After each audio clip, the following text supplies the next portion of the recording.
ہمارے ایک دوست تھے, وہ تبلیغ میں نئے نئے وقت لگا کر آئے نا. اب تبلیغ کے اکابر تو یہ باتیں نہیں سکھاتے, ان پہ مسالہ لگ گیا زیادہ, وہ اب اکابر سے بھی آگے نکل گئے. بعض لوگوں پہ مسالہ زیادہ لگ جاتا ہے, جون پور کے قاضی بن جاتے ہیں. آ کے ہماری مسجد میں بیان کر رہے ہیں کہ تم اگر جو ہے نا اللہ کے راستے میں نکلو گے تو بیوی بچوں کا اللہ خود کفیل ہو جائے گا, یعنی ان کے خرچے پانی کی ضرورت, ان کو خرچہ پانی دینے کی ضرورت نہیں ہے, بس اللہ کے راستے میں نکلو, پیچھے اللہ ان کو خود کھلائے گا, اللہ پہ توکل کرو. ہمارے استاذ بھی وہ تبلیغ میں بہت وقت لگاتے تھے, عالم تھے وہ, انہوں نے پکڑ لیا اس کو بیان کے بعد. انہوں نے بولا اللہ کے بندے کہ یہ تبلیغ کے اکابر کی تعلیمات نہیں ہے, اس طرح کی چند چیزیں لوگ دیکھ کے نا تبلیغ سے بدگمان ہوتے ہیں. تبلیغ سے بدگمان, یہ ایک آدمی ہے نا, یہ اس کو مسالہ جون پور کا قاضی بن گیا ہے, یہ مسالہ زیادہ لگ گیا ہے, یہ تھوڑی کہ تبلیغ والے یہ چیزیں سکھا رہے ہیں. تبلیغ میں جب آپ جاؤ گے تو وہ تو پہلے یہ دیکھتے ہیں یونیورسٹی سے چھٹیاں ہیں یا نہیں ہیں.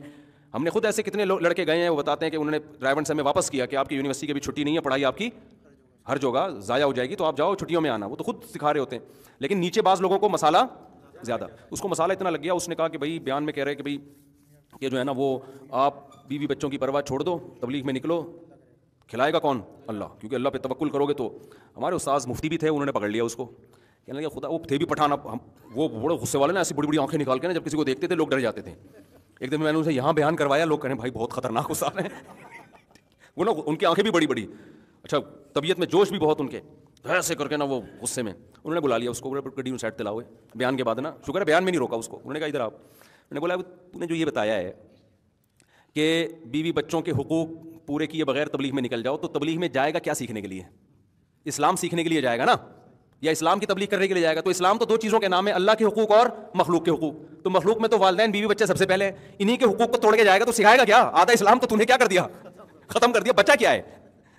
نہیں یہ بات سمجھ میں. تو مجھے ان کا اسٹائل بڑا اچھا لگا کہ ایسی ٹو دا پوائنٹ بات کی نا انہوں نے, مفتی تھے نا, تو انہوں نے بات کیا کی, انہوں نے کہا کہ بھائی تو جب جائے گا اسلام سکھانے کے لیے, تو اسلام نام کس چیز کا ہے؟ اللہ کے حقوق, اور آدھا اسلام اللہ کے حقوق, آدھا کس کا؟ مخلوق کے حقوق. تو مخلوق میں ماں باپ, بیوی اور بچے, یہ تو سب سے پہلے ہے نا.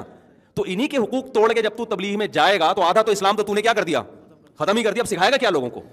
انہوں نے کہا یہی چیز تو آپ تبلیغ میں نکلتے ہو سکھانے کے لیے کہ اللہ کے حقوق بھی پورے کرو اور ماں باپ اور بیوی بچوں کے حقوق بھی پورے کرو. تو یہ تو کرنے پڑیں گے, تو فرض عین ہے. سمجھ میں آ رہی بات کہ نہیں آ رہی؟ تو اب اس میں بھی کیا ہوا, اس نے مقصد کو کیا بنا لیا؟ ذریعہ بنا لیا. سوری, ذریعے کو کیا بنا لیا؟ مقصد بنا لیا. اپنی سوچ سے نا, کہ جو تبلیغ میں نکلنے ہی کو کیا بنا لیا؟ مقصد بنا لیا. حالانکہ وہ مقصد نہیں ہے, وہ مقصد تک پہنچنے کا ایک ذریعہ ہے. تو اسی مقصد تو ہے کہ اللہ کے حقوق بھی پورے ہوں اور مخلوق کے حقوق بھی پورے ہوں. تو مقاصد پہ کبھی سمجھوتا, سمجھ لو, خوب سمجھ لو, کبھی بھی سمجھوتا نہیں ہوتا, ذرائع پہ سمجھوتا ہوتا ہے. ذرائع میں یہ ہے کہ بھائی ابھی یہ ہے کہ بھائی یہ ابھی جیسے ایک آدمی کو پتا ہے کہ کھانے کو گھر میں روٹی نہیں ہے, میں جماعت میں نکلوں گا تو میں راشن پانی کا انتظام نہیں کر سکتا. تو اس وقت کیونکہ ذریعہ ہے نا, تو اس ذریعے کو کیا کیا جائے گا؟ قربان. ذریعے کو قربان کیا جائے گا. اور تبلیغ کے اکابر بھی یہی کہتے ہیں بھائی, وہ پوچھتے ہیں کہ کیا گھر میں کیا انتظام کر کے جا رہے ہو, کتنے پیسے چھوڑ کے جا رہے ہو؟ اگر کہ کچھ بھی نہیں چھوڑ کے جا رہا تو وہ کہیں گے بھائی پھر وہ جانے نہیں دیتے. وہ کہہ رہے ہیں پہلے انتظام تو کرو نا, گھر میں کھانے پینے کا انتظام کرو. تو اسی طرح خوب اچھی طرح سمجھ لو, بات سے بات چلتی ہے, میرا اصل بیان ہی رہ جاتا ہے, لیکن یہ ساری باتیں کام کی ہوتی ہیں نا. ہمیں کیا, ہم نے وہی بات ہے نا, مقصد کو دیکھنا ہے نا, ذریعے کو تھوڑی دیکھنا ہے یار. جو مقصد ہے نا وہ تو یہی ہے کہ دین کی نالج آئے اور عمل کی توفیق ملے نا. تو وہی ہے نا, کانسیپٹ کلیئر ہوں بہت ساری چیزوں میں. تو ہمارے ہاں بہت بڑا مسئلہ کیا ہے, مقاصد کو ہٹا کے ذریعے کو کیا بنا لیتے ہیں؟ مقصد. ہم رسول اللہ صلی اللہ علیہ وسلم کی سیرت میں دیکھتے ہیں, جو آپ کی 10 سال کی سیرت اور 13 سال کی, تقریباً یہ 23 سال. 23 سال کی سیرت میں آپ کو قدم با قدم یہ ملے گا کہ آپ نے کسی ایک طریقے کو فوکس نہیں کیا. جہاں آپ نے سمجھا تلوار میں فائدہ ہے, وہاں کیا تلوار. جہاں آپ نے سمجھا جنگ کو ٹالنے میں اسلام کا فائدہ ہے, وہاں جہاد کے اتنے فضائل بیان کرنے کے باوجود بھی آپ نے جنگ کو ٹالا ہے.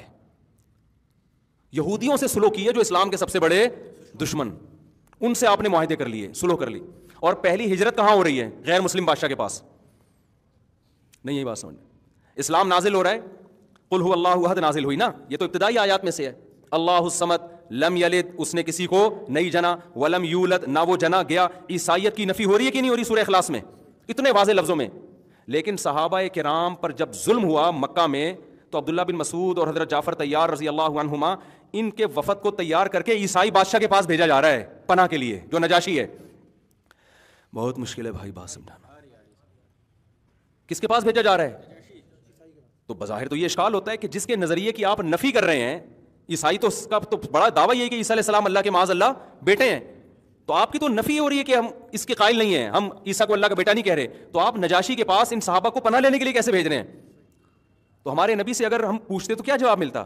بھائی ہم اپنے کانسیپٹ پہ کمپرومائز نہیں کر رہے. ہم نجاشی کے پاس جا کے بیان تھوڑی بدلیں گے کہ ہم تمہاری ہمدردیاں لینا چاہتے ہیں, لہذا معاذ اللہ نقل کفر, ہم بھی اب عیسیٰ کو معاذ اللہ کا بیٹا کہیں گے اور ہم تمہارے دین میں آئیں گے.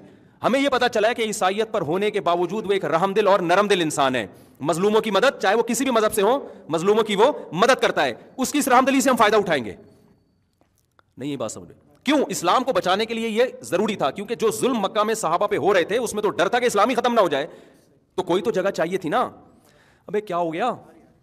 دیکھو نبی یہ بھی تو کر سکتے تھے نا کہ ہم بجائے عیسائی بادشاہ سے مدد لیں اور اس سے پناہ لیں اور اس کے محل میں جائیں, تو بہتر نہیں ہے کہ ہم اللہ سے مدد مانگیں؟ تو ہم تہجد کی رکعتیں تھوڑی اور زیادہ بڑھا دیتے ہیں. کیا خیال ہے؟